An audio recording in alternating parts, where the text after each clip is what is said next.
सबको जय यीशु की। सामान्य काल का 28वें इतवार की पूजन पद्धति में भाग लेने के लिए मैं आप सभी लोगों का हार्दिक स्वागत करता हूं। हो सकता है आपने पूजन पद्धति में भाग लिया होगा, लेने वाले होंगे या ले रहे होंगे। जो भी हैं, हम आज के इस वचनों को प्रभु बड़े ध्यान से सुने, समझने की चेष्टा करें और प्रभु से प्रार्थना करें कि प्रभु हम सबों से क्या कहना चाहता है। Sunday password to the word, इस शीर्षक के अंतर्गत प्यारे भाइयों बहनों, फिर एक बार हम सभी प्रभु का वचन सुनने वाले हैं।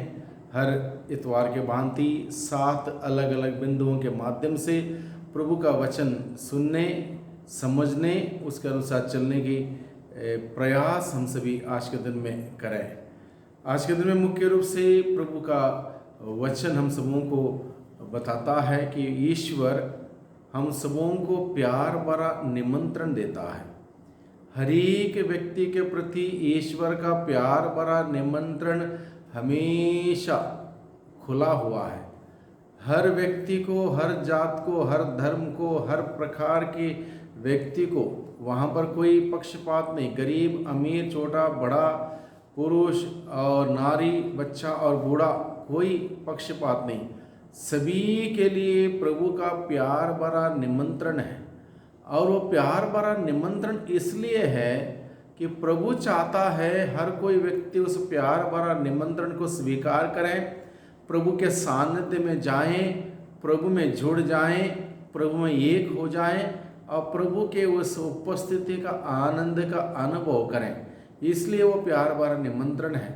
लेकिन आज के सुसमाचार के माध्यम से हम सुनते हैं कि लोग प्रभु का प्यार भरा निमंत्रण को ठुकराते हैं।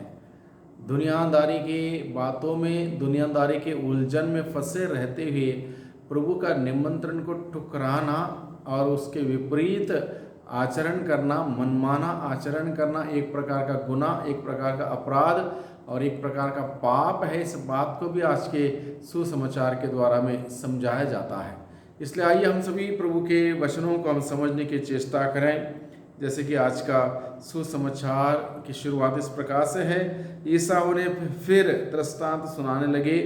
उन्होंने कहा, स्वर्ग का राज्य उस राजा के सदृश है जिसने अपने पुत्र के विवाह में भोज दिया। उसने आमंत्रित लोगों को बुला लाने के लिए अपने सेवकों को भेजा, लेकिन वे आना नहीं चाहते थे। राजा ने फिर दूसरे सेवकों को यह कहते हुए भेजा, अतिथियों से यह कह दो, देखिए मैंने अपने भोज की तैयारी कर ली है। मैंने बैल और मोटे मोटे जानवर मारे जा चुके हैं, सब कुछ तैयार है, विवाह भोज में पधारिए।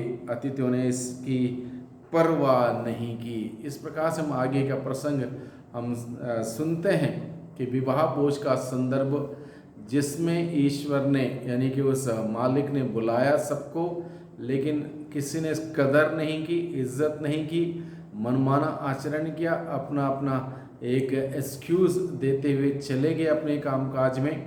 उसका नतीजा आगे क्या होता है, इसके बारे में हम लोग अलग अलग 7 बिंदुओं के माध्यम से समझने की चेष्टा करें। पहला बिंदु है God's loving invitation to me to be with him, यानी कि ईश्वर का प्यार भरा निमंत्रण मुझे, मेरे लिए उसके सानिध्य में, उसकी उपस्थिति में जीने के लिए। और ये निमंत्रण सभी लोगों के लिए है। ईश्वर जो हम सबों का रचयिता, हम सबों का सृष्टिकर्ता, हम सबों का पालनहार, हम सबों की देखरेख करने वाला, हम सबों के लिए इंतजाम करने वाला, प्रबंध करने वाला वो ईश्वर निरंतर हम में से हर एक व्यक्ति को उसके करीब, उसके पास इसलिए बुलाता है ताकि हम उसके सानिध्य में जाएं, उसके उपस्थिति में रहें, उसकी उपस्थिति में आनंद मनाएं, खुश रहें। और इस मकसद से प्रभु हमें बुलाता है। लेकिन बहुत बार हम लोग इस बुलाहट को ना ही सुनते, ना ही समझते हैं, ना ही उसका उत्तर देते हुए प्रभु के पास जाते हैं। ये हम लोगों का एक मनमाना आचरण है, एक प्रकार से हम समझ सकते हैं। आज के पूजन पद्धति पर मनन चिंतन करते हैं, इस बात पर विचार करें कि मैं किस प्रकार से ईश्वर के वचन को स्वीकार करता हूँ या उसके निमंत्रण को स्वीकार करते, इस बात पर विचार करें। दूसरा बिंदु है मनन चिंतन करने के लिए, not taking the invitation very seriously, यानी कि ईश्वर ने निमंत्रण तो मुझे दिया, लेकिन मैं इसको गंभीरता से नहीं लेता हूँ, यूँ ही लेता हूँ।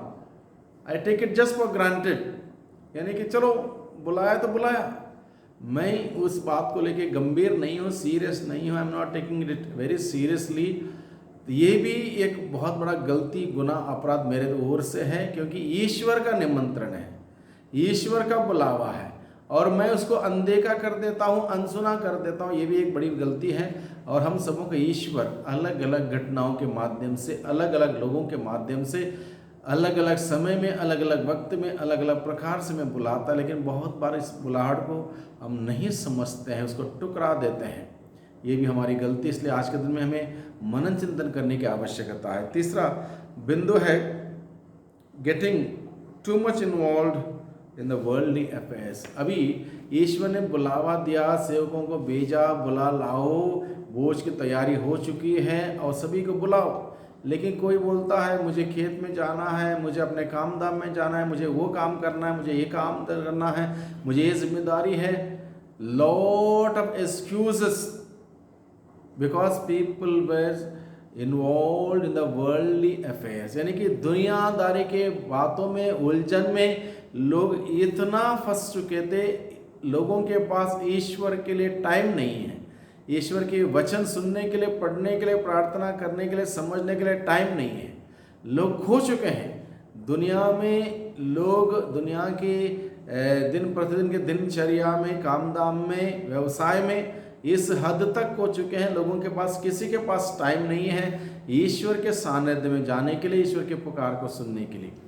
चौथा बिंदु है आज के दिन में हमें समझने के लिए है, सेवकों का अपमान करते हुए राजा का अपमान लोगों ने किया। यानी कि राजा ने अपने सेवकों को भेजा, लोगों को बुला लाओ, विवाह भोज की तैयारी हो चुकी है, सब कुछ तैयार है, आओ और आनंद मनाओ, लेकिन लोग क्या करते हैं, उन सेवकों का अपमान करते हैं, निंदा करते हैं, उपहास करते हैं, उनको मारते हैं, पीटते हैं, उनके साथ कितना गलत गलत व्यवहार करते हैं। और इस प्रकार का व्यवहार करने से राजा के प्रति लोगों का व्यवहार दर्शाता है, राजा के प्रति यानी कि उस ईश्वर के प्रति लोगों का विश्वास, यानी कि ईश्वर के चुने हुए दास दासियों के प्रति टीका टिप्पणी करना, उनका अपमान करना, निंदा करना, उनकी पीठ पीछे बातें करना, एक प्रकार से क्या है, उस ईश्वर की वो टीका टिप्पणी करना जिसने, उस ईश्वर ने उन अपने चुने हुए दास दासियों को चुना है।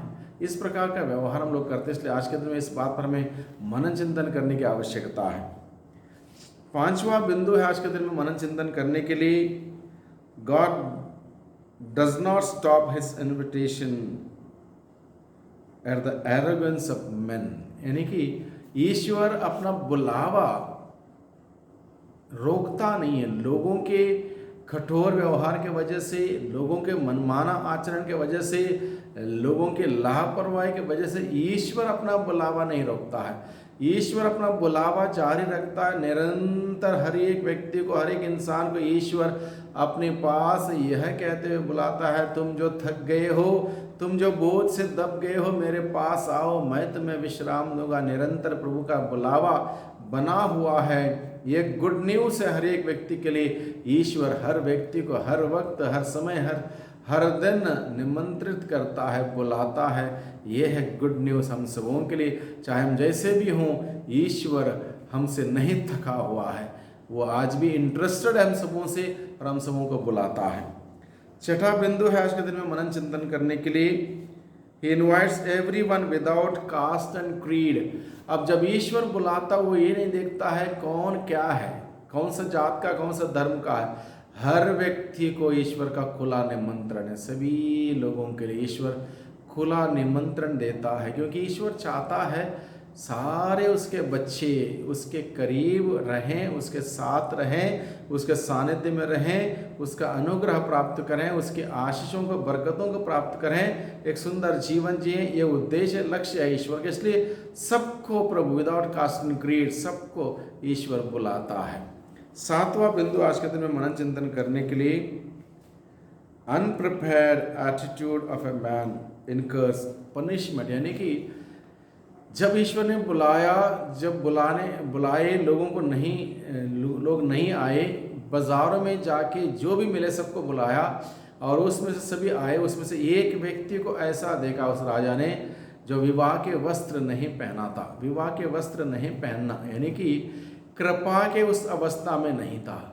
आदम और हव्वा ने पाप करने के बाद उनको लज्जा महसूस हुई, यानी कि पहले भी वो नंगे थे, अब भी नंगे हैं। अब लज्जा महसूस क्यों हुई?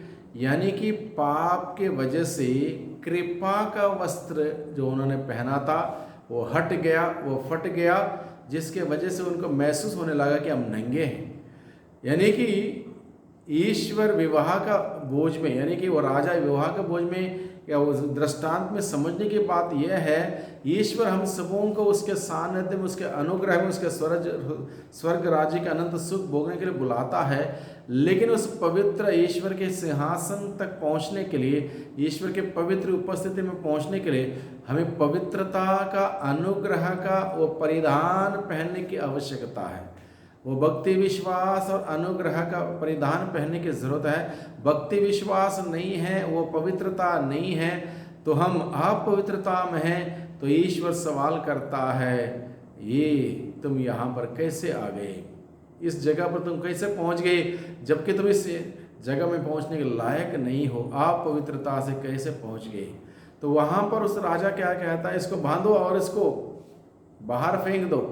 यानी कि स्वर्ग राज्य के सुख उस व्यक्ति को नहीं मिलेगा जो व्यक्ति पवित्रता से ईश्वर का अनुसरण नहीं करता, उसके सानिध्य में नहीं जाता, बल्कि पाप में अवस्था में जाता है। उसको वहाँ से नरक में, अंधकार में फेंक दिया जाएगा। इस प्रकार से इस उदाहरण के द्वारा, इस दृष्टांत के द्वारा प्रभु हमें समझाता है ईश्वर का राज्य पवित्रता का, न्याय का, शांति का, क्षमा का, और इस प्रकार से उस राज्य में प्रवेश पाने के लिए हमें उसकी तैयारी करनी है। पवित्रता के साथ, प्रार्थना के साथ, विश्वास के साथ उसकी तैयारी करनी है। जो तैयारी करता है उसको वह सुख मिलेगा, जो तैयारी नहीं करता, हर कोई व्यक्ति वह पवित्र दरबार में, ईश्वर के सानिध्य में नहीं पहुंच सकता। अगर ऐसा कुछ करेगा उसको वहां से वापस कर दिया जाएगा। इसलिए प्रभु आज के इस सुंदर उदाहरण के द्वारा, दृष्टांत के द्वारा प्रभु हमें यही समझाता है, ईश्वर के राज्य के उस महान रहस्य को हमारे सामने रखते हुए प्रभु हमें सिखाता है कि हमें किस प्रकार से ईश्वर के वचन को सुनना है, उसका निमंत्रण को सुनना है, ग्रहण करना है, उसको हमें उत्तर देना है, उसको कैसे हमें फॉलो करना है, कैसे अनुसरण करना है। ये सारी बातें आज के दिन में हम सबों के सम्मुख रखी गई हैं। प्रभु को धन्यवाद दें, इस वचन के अनुसार जीवन बिताने की शक्ति, सामर्थ्य मांगे, और आज के दिन में विशेष रूप से प्रभु से हम कृपा मांगे, पवित्रता का जीवन के लिए, अनुग्रह का जीवन के लिए, विश्वास का जीवन के लिए, प्रभु के वचन के अनुसार जीवन बिताने की कृपा हम सभी मांगे। आइए हम प्रार्थना करें। सर्वशक्तिमान पिता परमेश्वर, धन्यवाद देते हैं आज के वचनों के लिए। आज के वचनों के द्वारा प्रभु आपने हम सबों को निमंत्रण दिया है, बुलावा दिया है। बहुत बार प्रभु आपके निमंत्रण को, बुलावे को हम नहीं समझ पाते, नहीं सुन पाते, नहीं ग्रहण कर पाते, ठुकरा देते हैं, आपसे दूर चले जाते हैं, मनमाना आचरण करते हैं। हमें माफ़ कर दे, क्षमा कर दे। आज से प्रभु आपका वचन सुनने की, समझने की, ग्रहण करने की कृपा अनुग्रह में प्रदान कर, ताकि हम आपके सानिध्य में पवित्रता का जीवन को जीते हुए एक दिन स्वर्ग राज्य का सुख हम सभी प्राप्त करने वाले बन सके। दुआ करते हैं उद्धारकर्ता यीशु मसीह के नाम से, आमीन।